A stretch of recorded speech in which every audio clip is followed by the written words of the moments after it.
চিকিৎসকদের চিকিৎসা গ্রহণ করতে পারছেন বেগম খালেদা জিয়া। মেডিকেল বোর্ড সিদ্ধান্ত দিলে নেওয়া হবে বিদেশে। চলছে ভিসা ও এয়ার অ্যাম্বুলেন্সের প্রস্তুতি।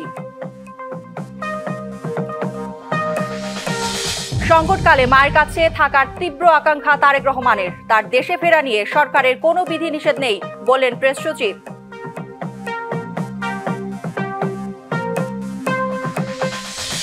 সংকটময় অবস্থায় থাকা বেগম খালেদা জিয়ার জন্য সারা দেশে দলের পক্ষ থেকে দোয়া, সুস্থতা কামনা রাষ্ট্রপতি, প্রধান উপদেষ্টা সহ রাজনৈতিক দলগুলোর।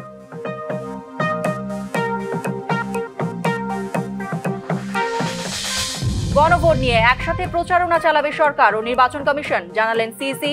ডিসেম্বরের দ্বিতীয় সপ্তাহে তফসিল।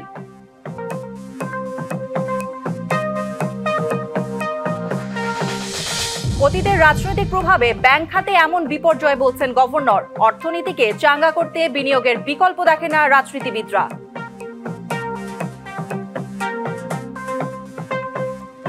স্বাগত ডিবিসি সংবাদে। দেখছিলেন নাসির সিনটেক্স অ্যালুমিনিয়াম সংবাদ শিরোনাম। আপনাদের সাথে আছি আমি কাঞ্জুম কৌরি। এবার জানাবো খবরের বিস্তারিত।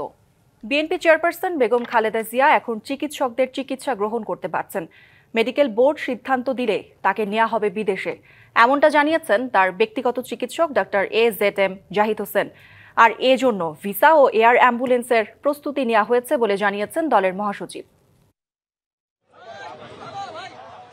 গত 3 দিন ধরে রাজধানীর এবার কেয়ার হসপিটালে সিসিইউতে দেশি বিদেশি বিশেষজ্ঞ চিকিৎসকদের ধারাবাহিক নিবিড় পর্যবেক্ষণে চিকিৎসাধীন বিএনপির চেয়ারপারসন খালেদা জিয়া। এমন অবস্থায় দেশবাসীর কাছে দোয়া চেয়েছেন দলটির শীর্ষ নেতারা। নেত্রীকে দেখতে হাসপাতালে ছুটে যাচ্ছেন বিএনপি সহ বিভিন্ন রাজনৈতিক দলের নেতাকর্মীরা। খালেদা জিয়াকে বিদেশে নেওয়ার পরিকল্পনা রয়েছে জানিয়ে দলের মহাসচিব মির্জা ফখরুল ইসলাম আলমগীর বলেন, যদিও তার শারীরিক অবস্থা দেশের বাইরে নেয়ার মতো নয়, তারপরেও ভিসা ও এয়ার অ্যাম্বুলেন্সের বিষয়ে প্রস্তুতি নেওয়া হয়েছে। আর এখন যে শারীরিক অবস্থা, সে অবস্থায় তাকে বিদেশে নেওয়ার মতো কোনো শারীরিক অবস্থা নেই। শারীরিক অবস্থা আল্লাহর অশেষ রহমতে যদি স্টেবল হয়, তখন চিন্তা করে দেখা হবে যে তাকে বিদেশে নেওয়া সম্ভব হবে কিনা। তবে বিদেশে নেওয়ার জন্য যে প্রয়োজনীয় বিষয়গুলো রয়েছে, যেসব দেশে যাওয়ার সম্ভব হতে পারে সেসব দেশের সঙ্গে যোগাযোগ করা এবং এর অ্যাম্বুলেন্সের ব্যাপারগুলো নিয়ে যথেষ্ট আলোচনা হয়েছে এবং সেগুলো মোটামুটি কাজ এগিয়ে আছে। দলের নেতাকর্মী আর শুভাকাঙ্ক্ষীদের হাসপাতালে ভিড় না করার অনুরোধও জানান তিনি। চিকিৎসা কার্য চালাতে প্যারামেডটাও এবং একসাথে অন্যান্য যারা রোগী আছে তাদের সেখানে বিঘ্ন সৃষ্টি করা হচ্ছে। তা আপনাদের মাধ্যমে আমি সকলের কাছে অনুরোধ জানাতে চাই যে আপনারা কেউ দয়া করে হাসপাতালে ভিড় করবেন না। এদিকে যুক্তরাজ্য সহ বিভিন্ন দেশের চিকিৎসকদের পরামর্শে বেগম জিয়ার চিকিৎসা চলছে বলেও জানান তার ব্যক্তিগত চিকিৎসক ও বিএনপির স্থায়ী কমিটির সদস্য ডাক্তার AZM জাহিদ হোসেন।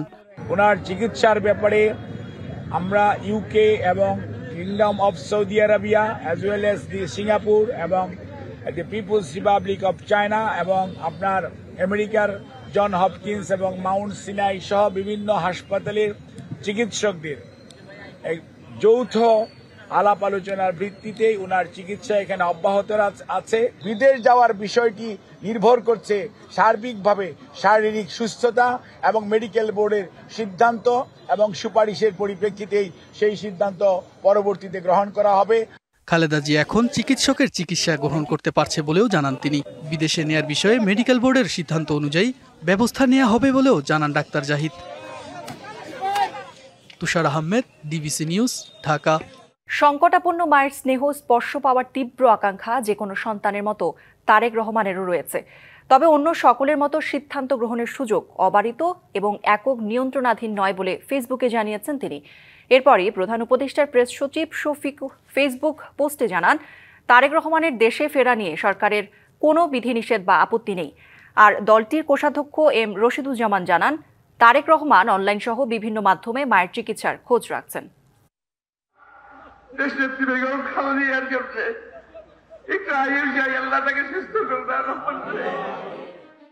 দলমত শ্রেণী পেশা নির্বিশেষে দেশের প্রায় সবার দৃষ্টি এখন বিএনপি চেয়ারপারসন বেগম খালেদা জিয়ার দিকে। তার শারীরিক অবস্থা সংকটাপন্ন, এমন বাস্তবতায় নানা স্তরে আলোচনা কবে দেশে ফিরবেন তার সন্তান তারেক রহমান। এমন পরিস্থিতিতে বিএনপির ভারপ্রাপ্ত চেয়ারম্যান শনিবার সকালে তার ভেরিফাইড ফেসবুক পোস্টে লেখেন, এমন সংকটকালে মায়ের স্নেহ স্পর্শ পাবার তীব্র আকাঙ্ক্ষা যে কোনো সন্তানের মতো তারও রয়েছে। তবে অন্য সকলের মতো সিদ্ধান্ত গ্রহণের সুযোগ অবারিত ও একক নিয়ন্ত্রণাধীন নয়। পরে বিকেল 5টার দিকে প্রধান উপদেষ্টার প্রেস সচিব তার ভেরিফাইড ফেসবুকে বিষয়ে পোস্ট করেন। জানান, তারেক রহমানের দেশে ফেরা নিয়ে সরকারের তরফ থেকে কোনো বিধিনিষেধ অথবা কোনো ধরনের আপত্তি নেই। এদিকে ডিবিসি নিউজের সাথে ভার্চুয়ালি যুক্ত হন সাবেক এমপি ও বিএনপির কোষাধ্যক্ষ এম রশিদুজ্জামান এবং রাজনৈতিক বিশ্লেষক মেজবাউল আলম সওদাগর। তারেক রহমানের দেশে ফেরায় বাধা কোথায় জানতে চাইলে স্পষ্ট জবাব দেননি কেউ। তিনি তার মার সুচিকিৎসার জন্য বারবার তিনি যুক্ত থাকেন, সেই মেডিকেল বোর্ডের সঙ্গে কথা বলেন। নিশ্চয়ই আসার ইচ্ছাটা অনেক প্রবল। নিশ্চয়ই তিনি হয়তো অপেক্ষা করছেন যে দেশের বিভিন্ন দেশের বিশেষজ্ঞদের সঙ্গেও কথা বলছেন। যদি ম্যাডামকে বাইরে নিতে হয় তখন তো তার এখানে সরাসরি না এসে সেখানেই হয়তো তিনি কথা বলবেন। সেই জন্য হয়তো তিনি সিদ্ধান্তগুলি তার ব্যক্তিগত একদম যে কেন তিনি এটাকে স্পর্শকাতর বলছেন এবং তিনি কেন বলছেন যে এই সিদ্ধান্ত নেয়ার এখতিয়ার তার একক নিয়ন্ত্রণাধীন নয়, সেই প্রশ্নটা আরো জোরালো ভাবে আমাদের সামনে এসে দেখা দিল। দলীয় নেতাকর্মী আমরা যারা শুভাকাঙ্ক্ষী দেশ নিয়ে চিন্তা করছি, তারা সবার সামনেই এই বিষয়টা একটি গভীর একটা চিন্তার বিষয় হিসাবে সামনে চলে আসলো। Anwar Hossain, DBC news, Dhaka. সংকটাপন্ন মায়ের স্নেহ স্পর্শ পাওয়ার তীব্র আকাঙ্ক্ষা যে কোনো সন্তানের মতো তারেক রহমানেরও রয়েছে। তবে অন্য সকলের মতো সিদ্ধান্ত গ্রহণের সুযোগ অবারিত এবং একক নিয়ন্ত্রণাধীন নয় বলে ফেসবুকে জানিয়েছেন তিনি। এরপরই প্রধান উপদেষ্টার প্রেস সচিব শফিক ফেসবুক পোস্টে জানান, তারেক রহমানের দেশে ফেরা নিয়ে সরকারের কোনো বিধিনিষেধ বা আপত্তি নেই। আর দলটির কোষাধ্যক্ষ এম রশিদুজ্জামান জানান, তারেক রহমান অনলাইন সহ বিভিন্ন মাধ্যমে মায়ের চিকিৎসার খোঁজ রাখছেন। তারেক রহমানের দেশে ফেরা ও বেগম খালেদা জিয়ার বিদেশি চিকিৎসার প্রস্তুতির বিষয়ে আরও জানাতে লন্ডন থেকে যুক্ত হচ্ছেন আইনজীবী ও রাজনৈতিক বিশ্লেষক ব্যারিস্টার নাজির আহমদ। জনাব নাজির আহমদ, আপনাকে স্বাগত জানাচ্ছি ডিবিসি সংবাদে। আপনার কাছে একটু জানতে চাই যে তারেক রহমানের দেশে ফেরার বিষয়ে কি বলছেন যুক্তরাজ্যের বিএনপি নেতারা, এবং শারীরিক অবস্থায় স্থিতিশীল হলে বেগম খালেদা জিয়াকে নেওয়া হবে বিদেশে, এ নিয়ে লন্ডনে কোনো প্রস্তুতি রয়েছে কিনা জানাবেন। আপনাকে অশেষ ধন্যবাদ। দেখেন, যতটুকু আমরা দেখতে পাচ্ছি তারেক রহমান সাহেব অবশ্যই দেশে যাবেন যথাসময় এবং তার জন্য প্রস্তুতি চলছে। তবে হুট করে যেতে পারবেন না বিভিন্ন কারণে। এর মধ্যে প্রধান কারণটা হচ্ছে তার সম্ভবত নিরাপত্তা উদ্বিগ্নতা। কারণ আমরা যদি উপমহাদেশের জনপ্রিয় রাজনৈতিক নেতৃবৃন্দর দিকে তাকাই, তাহলে আমরা ভারত, পাকিস্তান বা বাংলাদেশ বলতে পারেন যে অতীতের ইতিহাস খুব সুখকর নয়। আর তাছাড়া বর্তমান সরকার পুরা বাংলাদেশের অ্যাডমিনিস্ট্রেশন সব বিভাগ এবং দিকের উপর পূর্ণ নিয়ন্ত্রণ আছে, সেটাও অবস্থা দৃষ্টিতে মনে হচ্ছে না। তো এমত অবস্থায় তার নিরাপত্তা উদ্বিগ্নতা আমি মনে করি one of the main factors, যে উনি হুট করে বা চট করে দেশে যেতে হতে পারবেন না। তবে স্বাভাবিক কারণে মায়ের এই কঠিন সময়ে যে কোনো সন্তানই চাইবে তার পাশে থাকতে, এবং তারেক রহমানও এর চেয়ে ব্যতিক্রম নয়। তবে তারেক রহমানের ব্যাপারটা দেখতে হবে পুরা জাতীয় স্বার্থে এবং আগামী দিনের স্বার্থে। কারণ উনি কেবলমাত্র একজন ব্যক্তি নয়, আপনি দক্ষিণ পূর্ব এশিয়ার একটা বৃহত্তম রাজনৈতিক দলের প্রধান পুরুষ, এখন প্রধান ব্যক্তিত্ব, নেতৃত্ব। সুতরাং তার ব্যাপারে নিরাপত্তা উদ্বিগ্নটা আমার মনে হয় এনশিওর করা দরকার শতভাগ সরকার এবং অন্যান্য সংশ্লিষ্ট মহলের পক্ষ থেকে। এরপরে অবশ্যই উনি যাবেন। আর বেগম জিয়ার চিকিৎসার ব্যাপারে দেখেন, বাংলাদেশে আমার যতটুকু মনে হচ্ছে যে সর্বোচ্চ চিকিৎসা দেয়া হচ্ছে। তবে দেশের বাইরে আসাটা যেটা নির্ভর করবে তার কি বলে চিকিৎসার উপর, তার এবিলিটির উপর, উনি কি শারীরিকভাবে সফর করতে পারবেন কিনা না, বিশেষ করে মেডিকেল বোর্ড কি রেকমেন্ডেশন দিচ্ছে কিনা না। তো সবকিছু মিলিয়ে আমরা তার আশু সুস্থতা কামনা করছি এবং বাংলাদেশের আর্থসামাজিক পরিপ্রেক্ষিতে, অবস্থার পরিপ্রেক্ষিতে তার মতো একজন জাতীয় গ্রহণযোগ্য ব্যক্তির এই সময়ে দেশে এবং জাতির জন্য খুবই প্রয়োজন। তো আমরা তার সুস্থতা কামনা করছি। তবে তারেক রহমান অবশ্যই যাবেন, যতটুকু আমরা দেখছি আস্তে আস্তে প্রস্তুতি নিচ্ছেন এবং উনি বারবার বলছেন যে যথাসময়ে উনি দেশে ফিরবেন এবং তাকে দেশে ফিরতেই হবে এবং তাকে তার দলের হাল ধরতে হবে। তার বিশাল দলে তার বিকল্প আর এখনো আমরা দেখছি না। তবে তার আসার আগে বা দেশে যাওয়ার আগে তার নিরাপত্তা নিশ্চিত করতে হবে শতভাগ, এবং এটা নিশ্চিত করতে হবে সরকার এবং সরকারের বিভিন্ন বিভাগকে। বিএনপি চেয়ারপারসন বেগম খালেদা জিয়ার শারীরিক অবস্থা সংকটাপন্ন অবস্থাতেই আছে।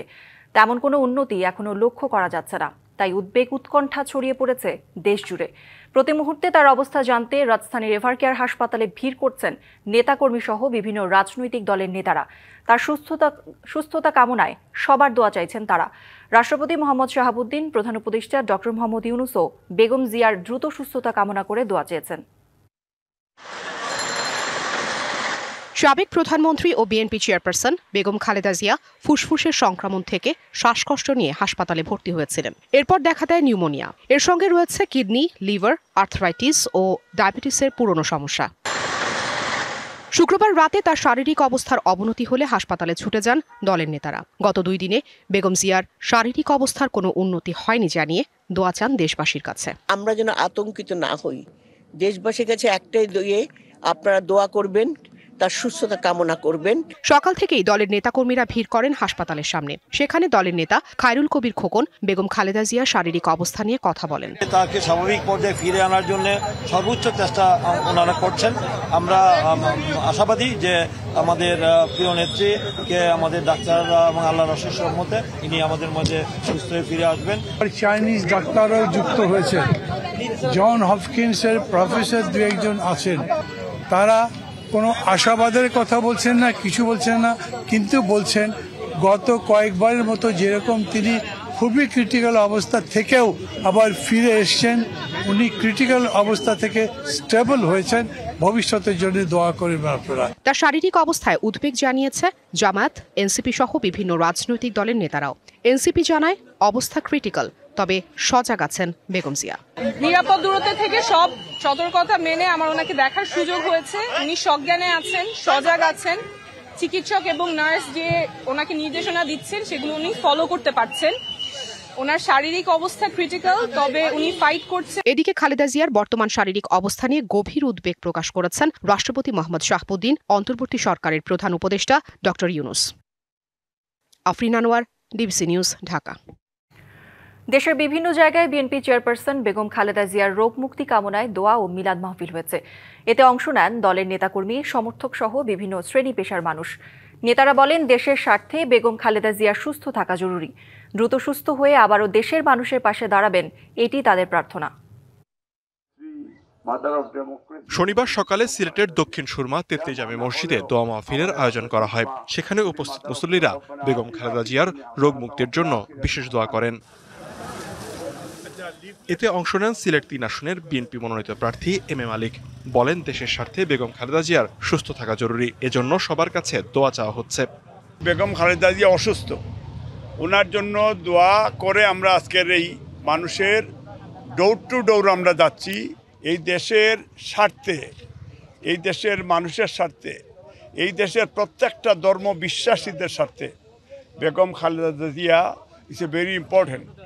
টাঙ্গাইলের সদর উপজেলার বাজিতপুরে জামিয়া আরাবিয়া মদিনাতুল উলুম মাদ্রাসায় এতিম শিশুদের নিয়ে দোয়া মাহফিলের আয়োজন করা হয়। যোগ দেন দলের প্রচার সম্পাদক সুলতান সালাউদ্দিন টুকু। বলেন, বেগম খালেদা জিয়া দ্রুত সুস্থ হয়ে আবারও দেশের মানুষের পাশে দাঁড়াবেন, এটিই প্রার্থনা। আল্লাহ রাব্বুল আলামিনের কাছে দোয়া কামনা করেছি আমরা, আল্লাহ যাতে আমাদের প্রিয় নেত্রী, দেশনেত্রী বেগম খালেদা জিয়াকে দ্রুত সুস্থ করে আবার এই দেশের মানুষের সাথে নেতৃত্ব দেওয়ার তৌফিক দান করেন। বেগম খালেদা জিয়ার পৈতৃক জেলা ফেনীতে দোয়া মাহফিল হয়েছে। তার সুস্থতা ও দীর্ঘায়ু কামনায় মুসল্লিরা দোয়ায় অংশ নেন।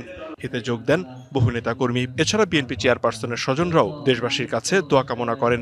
সারা বাংলাদেশে ওনার জন্য দোয়া দিচ্ছে। এখন আমি তারপরে আবারও দেশবাসীর কাছে আহ্বান জানাচ্ছি, ওনার দীর্ঘ এবং সুস্বাস্থ্যের জন্য দোয়া চাইতেছি দেশবাসীর কাছে। দোয়া মাহফিলে আমরা ওনার আরোগ্য লাভের জন্য জাতির কাছে আমরা দোয়া পাচ্ছি, আপনাদের মাধ্যমেও আমরা ওনার জন্য দোয়া পাচ্ছি। লালমনিরহাটে জেলা বিএনপির অস্থায়ী কার্যালয়ে দোয়া মাহফিলের আয়োজন করা হয়। অংশ নেন সদর আসনের বিএনপি মনোনীত প্রার্থী অধ্যক্ষ আসাদুল হাবিব দুলু। এছাড়া ঢাকা মহানগর উত্তর বিএনপির উদ্যোগে দোয়া ও মিলাদ মাহফিলের আয়োজন করা হয়। অনুষ্ঠানে বেগম খালেদা জিয়ার দ্রুত আরোগ্য কামনা করে বিশেষ মোনাজাত করা হয়। নেতারা বলেন, গণতন্ত্র পুনরুদ্ধারের সংগ্রামে বেগম খালেদা জিয়ার আপসহীন ভূমিকা দেশের জনগণ সবসময় স্মরণ করবে। Lekhonkanti Bhowmik, DBC news desk. তেজগাঁওয়ের কার্যালয়ে প্রধান উপদেষ্টা ডক্টর মোহাম্মদ ইউনূসের সভাপতিত্বে উপদেষ্টা পরিষদের বিশেষ সভা অনুষ্ঠিত হয়েছে। এতে সাবেক প্রধানমন্ত্রী ও বিএনপি চেয়ারপারসন বেগম খালেদা জিয়ার দ্রুত আরোগ্য কামনা করে দোয়া ও মোনাজাত অনুষ্ঠিত হয়। ধর্ম উপদেষ্টা আফম খালিদ হোসেন মোনাজাত পরিচালনা করেন। সভায় বৈদেশিক অনুদান রেগুলেশন সংশোধন অধ্যাদেশ 2025-এর খসড়া নীতিগত ও চূড়ান্তভাবে অনুমোদন হয়। এই সংশোধনের ফলে বর্তমান আইনের কয়েকটি ধারায় পরিবর্তন এসেছে।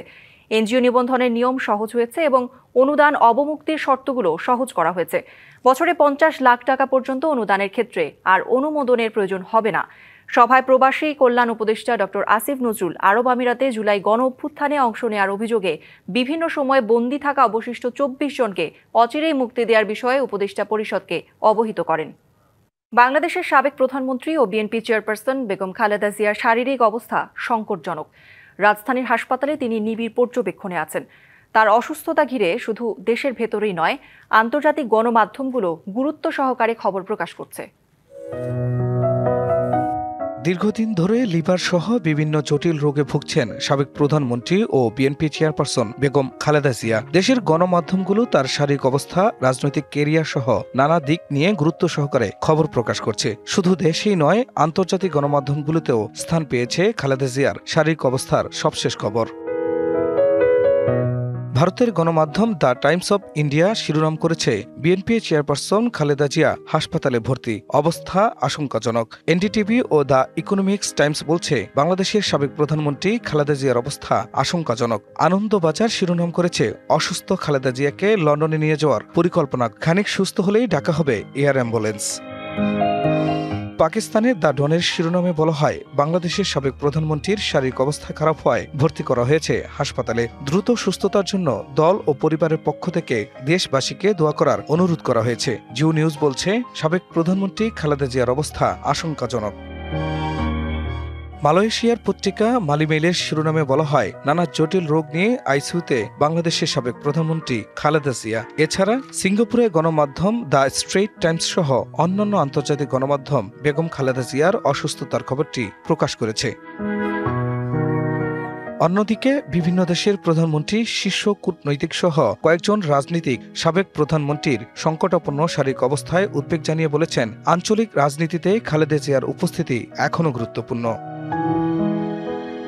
খান মোহাম্মদ মুকুল, ডিবিসি নিউজ ডেস্ক। সরকার ও নির্বাচন কমিশন একসাথে গণভোট নিয়ে প্রচারণা চালাবে, আর এই জন্য গণমাধ্যমের ভূমিকাও জরুরি বলে জানিয়েছেন প্রধান নির্বাচন কমিশনার। সকালে সংসদ নির্বাচন ও গণভোটকে সামনে রেখে আগারগাঁওয়ে মক ভোটিং পরিদর্শনে গিয়ে কথা বলেন তিনি। এ সময় তিনি আরও জানান, ডিসেম্বরের দ্বিতীয় সপ্তাহে ঘোষণা করা হতে পারে ত্রয়োদশ জাতীয় সংসদ নির্বাচনের তফসিল। গণভোট ও জাতীয় নির্বাচন নিয়ে মক ভোটিং, এর মাধ্যমে ভোটের প্রস্তুতি, পদ্ধতি, প্রযুক্তি ব্যবহার এবং কর্মীদের সক্ষমতা যাচাই করেছে নির্বাচন কমিশন। সকালে সংসদ নির্বাচন ও গণভোটকে সামনে রেখে আগারগাঁওয়ের শেরি বাংলা বালিকা উচ্চ বিদ্যালয়ে সত্যিকারের ভোটের মতোই ভোট গ্রহণ কর্মকর্তা, পোলিং এজেন্ট ও ভোটার সবাই ছিল। তবে ব্যালট পেপারে কোনো রাজনৈতিক দল বা প্রার্থীর নাম ছিল না। তবে ভোটারদের অধিকাংশই গণভোটের বিষয়টি সঠিকভাবে বুঝতে পারেননি। আমি গণভোটটা আসলে উপরে যেটা ছিল সেটা আমি ভালো মতো পড়তে পারিনি। আমি ভাবছি হ্যাঁ ভোট না ভোট, আমি হ্যাঁ ভোটটাই দিয়েছি। কেন্দ্রে ছিল ডামি প্রার্থী ও পর্যবেক্ষকও। ভোটাররা স্বতঃস্ফূর্তভাবে এটা ভোট দিচ্ছেন। পরিদর্শনে গিয়ে প্রধান নির্বাচন কমিশনার বলেছেন, সরকার ও নির্বাচন কমিশন একসাথে গণভোট নিয়ে প্রচারণা চালাবে। আমাদের অতিরিক্ত দায়িত্ব হিসেবে একটা রেফারেন্ডাম, একটা গণভোট একটা এসেছে, এই গণভোট একসাথে করতে হবে আমাদের, এবং আজকে একদম রিয়েল টাইম অ্যাসেসমেন্ট করে দেন আমরা নেক্সট প্ল্যানিংটা করব। ডিসেম্বরের দ্বিতীয় সপ্তাহে তফসিল ঘোষণার আশার কথাও জানান তিনি। তফসিল হুপফুলি আমরা যেটা আশা করছি দ্বিতীয় সপ্তাহে হবে ডিসেম্বরে। মোটামুটি ভাবে প্রিপারেশন আমাদের আছে, কোনো অসুবিধা নেই, অসুবিধা হবে না ইনশাল্লাহ। আমরা সবাই মিলে ইনশাল্লাহ যে ওয়াদা জাতিকে দিয়েছি সেটা আমরা ইনশাল্লাহ ডেলিভার করব। নির্বাচনের নিয়ম অনুযায়ী ভোট গ্রহণ থেকে শুরু করে ফলাফল প্রকাশ পর্যন্ত সব আনুষ্ঠানিকতা ছিল মক ভোটিংয়ে। নিরাপত্তা রক্ষায় ছিল আইনশৃঙ্খলা রক্ষাকারী বাহিনীর সদস্যরা। আসিফ খান, ডিভিসি নিউজ। ফেব্রুয়ারিতে ত্রয়োদশ জাতীয় সংসদ নির্বাচন। সারা দেশ প্রস্তুত হচ্ছে একটি অবাধ, সুষ্ঠু ও গ্রহণযোগ্য নির্বাচনের জন্য। কি ভাবছেন সাধারণ মানুষ থেকে শুরু করে আগামীর জনপ্রতিনিধিরা? সে কথা জানাতে ডিবিসি নিউজের ইলেকশন এক্সপ্রেস ছুটে যাচ্ছে সব সংসদীয় আসনে। আজ ছিল সংসদীয় আসন 146 ময়মনসিংহ 1 এবং সংসদীয় আসন 147 ময়মনসিংহ 2-এ। সাধারণ মানুষ আমাদেরকে যে পরিমাণ আশা ভরসা দিচ্ছে এবং আশ্বস্ত করছে, যেটা প্রত্যাশার চাইতেও বেশি। আমরা মানুষের কাছ থেকে যা প্রত্যাশা করেছিলাম তার চাইতে অনেক গুণ বেশি মানুষ আমাদের কাছে আসতেছে, ভালোবাসা দিচ্ছে এবং বলছে যে আগামীতে আমরা এই 54 বছর হালুয়াঘাটে যারা জনপ্রতিনিধি হয়েছে আমাদের, তারা যে উন্নয়ন থেকে বঞ্চিত করেছে হালুয়াঘাট ধোবাউড়াবাসীকে, আমরা চাচ্ছি যে আগামী দিনে যেন এই হালুয়াঘাট এবং ধোবাউড়াকে উন্নত, আধুনিক এবং বৈষম্যহীন একটি ধোবাউড়া করতে পারি। আমাদের এই এলাকার উন্নয়নের জন্য জনগণের আকাঙ্ক্ষা অনুযায়ী কাজ করতে পারেন নাই, তো আজকে আমাদের সেই সুযোগ এসছে। আপনারা জানেন যে গণ অভ্যুত্থান পরবর্তী বাংলাদেশ একটি নতুন রাষ্ট্র কাঠামোয় প্রবেশ করতে যাচ্ছে এবং সেই নতুন রাষ্ট্র কাঠামোয় প্রবেশ করার সেই দ্বার প্রান্তে দাঁড়িয়ে আছি আমরা। এখানে একটা বিরাট সম্ভাবনার সৃষ্টি হয়েছে। মানুষের সাথে আমি কাছে ব্যাপক সাড়া পাচ্ছি, মানুষের চোখে মুখে একটা ব্যাপক প্রত্যয়ের ছাপ আমি দেখতে পাচ্ছি। তারা এখানে উন্নয়ন চায়। 26 সালের যে নির্বাচন হতে যাচ্ছে, সেই নির্বাচনে আমরা যদি দাঁড়িপাল্লার মনোনয়ন নিয়ে নির্বাচিত হতে পারি, এই অঞ্চলের জনপদের মানুষের মনের চাহিদা এবং স্বপ্নের যে ফুলপুর তারাকান্দা করার সেই বিনির্মাণটুকু আমরা করতে চাই। অত্র এলাকার মানুষ কোনো দুর্নীতিবাজ, কোনো লুটতরাজকারী নেতৃবৃন্দদেরকে চায় না। তারা চায় এদেশের রাজনীতিবিদরা স্বচ্ছ, সৎ এবং নৈতিক হোক। এই জনপদে বিগত দিনে যারা জাতীয় সংসদে প্রতিনিধিত্ব করেছেন, তারা আসলে কোনো কাজ করে নাই। তারা নিজেকে নিয়ে ব্যস্ত ছিলেন, যে কারণে এই এলাকার কোনো উন্নয়ন হয় নাই। আমি উপজেলা চেয়ারম্যান হিসেবে আমি তারাকান্দার উন্নয়ন করতে পেরেছি, কিন্তু ফুলপুরের উন্নয়ন করার সুযোগ ছিল না। তো সেই কারণে আমি যেখানেই যাই সেখানেই মানুষের একটাই দাবি যে তাদের রাস্তার উন্নয়ন করা এবং তাদের অবকাঠামোগত উন্নয়নের জন্য তাদের দাবি। আমরা ইতিমধ্যেই পরিকল্পনা করেছি যে আগামী 2 বছর আল্লাহর অশেষ মতে আমরা যদি নির্বাচিত হই, তাহলে আগামী 2 বছর শুধু রাস্তার কাজ আমরা করে এই এলাকার ফুলপুর তারাকান্দার যত রাস্তা আছে সব রাস্তা আমরা পাকাকরণ করব। আমরা যদি ক্ষমতায় যেতে পারি এবং আমি যদি নির্বাচিত হই, তাহলে আমরা ডাক্তার যেন ফুলপুর এবং তারাকান্দা তাদের যে নিজস্ব কর্মস্থল এখানে অবস্থান করে এটা নিশ্চিত করবো ইনশাআল্লাহ, এবং রোগীদের সেবার মান যথাযথভাবে যেন পায় এই ব্যবস্থা আমরা করব। মানুষ আমাদেরকে সাদরে গ্রহণ করছে, যেখানেই যাচ্ছি মানুষ উপচে পড়ে আমাদেরকে গ্রহণ করছে, মানুষ দোয়া দিচ্ছে, মানুষ বারবার বলছে আপনারা যদি আসেন এই বছর আমরা ইসলামের পক্ষে শক্তিকে আপনাদেরকে দিব, আলেমুল আমাদেরকে আমরা সংসদে নিব। বিএনপি চেয়ারপারসন বেগম খালেদা জিয়ার শারীরিক অবস্থার সবশেষ খবর জানাতে রাজধানীর এভারকেয়ার হাসপাতাল থেকে যুক্ত হচ্ছেন সহকর্মী অজিত সরকার। অজিত, বেগম জিয়ার এখনকার শারীরিক অবস্থা জানাবেন এবং কিছুক্ষণ আগেই ডক্টর এজেডএম ব্রিফ করলেন যে মেডিকেল বোর্ড সিদ্ধান্ত দিলে তাকে বিদেশে নেওয়া হবে। আর কি তথ্য আছে আপনার কাছে জানাবেন? ধন্যবাদ করি। আপনি যেমনটি বলছিলেন কিছুক্ষণ আগে বিএনপি স্থায়ী কমিটির সদস্য বেগম খালেদা জিয়ার ব্যক্তিগত চিকিৎসক ডাক্তার এজেডএম জাহিদ হোসেন গণমাধ্যম কর্মীদেরকে এভারকেয়ার হসপিটালের সামনে কিন্তু ব্রিফিং করে তিনি জানিয়েছেন যে গত 3 দিন ধরে বিএনপি চেয়ারপারসন খালেদা জিয়া কিন্তু এভারকেয়ার হাসপাতালে আসলে তার চিকিৎসা সেবা কিন্তু তিনি চিকিৎসা কিন্তু নিতে পারছেন, কিন্তু তার অবস্থা কিন্তু একই পর্যায়ে আছেন এখনো। তো সেটা আসলে গণমাধ্যম কর্মীদের উনি ব্রিফিং করে জানিয়েছেন। তারপর উনি যেমনটি বলছিলেন যে এখনো খালেদা জিয়া আর যে চিকিৎসার যে মেডিকেল বোর্ড গঠন করা হয়েছে, এই মেডিকেল বোর্ড যদি তাদের যদি পরামর্শ দেয়, সেই পরামর্শ অনুযায়ী কিন্তু তারা কিন্তু আসলে পরবর্তী তারা সিদ্ধান্ত নেবেন তাকে কি বিদেশে উন্নত চিকিৎসার জন্য নেয়ার জন্য তারা পরবর্তী তারা সিদ্ধান্ত নেবেন। তারপর আসলে আরো যেমনটি তিনি বলছিলেন তার সাথে কিন্তু প্রতিনিয়ত কিন্তু কথা হচ্ছে বিএনপির ভারপ্রাপ্ত চেয়ারম্যান তারেক রহমানের কিন্তু আসলে এই মেডিকেল বোর্ডের সাথে কিন্তু প্রতিনিয়ত কথা হচ্ছে এবং তারেক রহমানের স্ত্রী জুবাইদা রহমানেরও কিন্তু প্রতিনিয়ত কিন্তু কথা হচ্ছে, তার খোঁজ খবর প্রতিনিয়ত তারা কিন্তু নিচ্ছেন।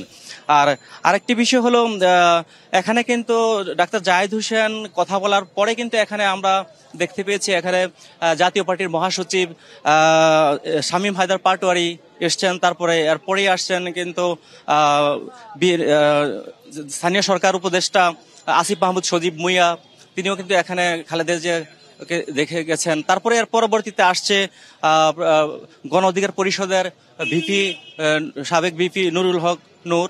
তো তারা আসলে এখানে তারপর বিএনপির পক্ষ থেকে যদিও আপনারা বারবার কিন্তু বলা হচ্ছে আসলে তার চিকিৎসা সেবায় হাসপাতালের যেন অন্যান্য রোগীদেরও যেন কোনো ধরনের বিঘ্নতা না ঘটে চিকিৎসা সেবায়, কিংবা তার সেবায় যাতে কোনো ধরনের সমস্যা না হয় সেটার জন্য আসলে এখানে যেন এবারকার হাসপাতালের সামনে যেন বিএনপি নেতাকর্মী এবং অঙ্গ সংগঠনের কর্মীদের জন্য এখানে ভিড় না করা হয়, তাদের কিন্তু বারবার কিন্তু বলা হচ্ছে।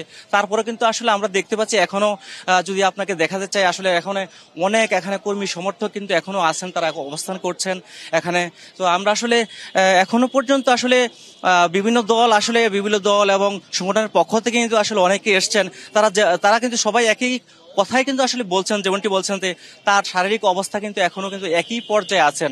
যে আসলে এর আগেও আমরা বিকেলে যে গুলশান বেগম খালেদা জিয়ার যে চেয়ারপারসনের কার্যালয়ে বিএনপি মহাসচিব ফখরুল ইসলাম আলমগীরও বলেছেন যে আমরা সবকিছু এখনো কিন্তু সবকিছু প্রস্তুত করা হয়ে আছে, কিন্তু তাকে বিদেশে নিয়ে চিকিৎসার জন্য সবকিছু প্রস্তুত করা আছে, কিন্তু তার জন্য মেডিকেল বোর্ডের যে পরামর্শ কিংবা সিদ্ধান্ত আসলে তাকে উন্নত চিকিৎসার জন্য কিন্তু বিদেশে নেওয়া হবে। তার আগ পর্যন্ত কিন্তু আসলে এখানেই কিন্তু এবারকার হাসপাতালে তাকে চিকিৎসা দেওয়া হবে।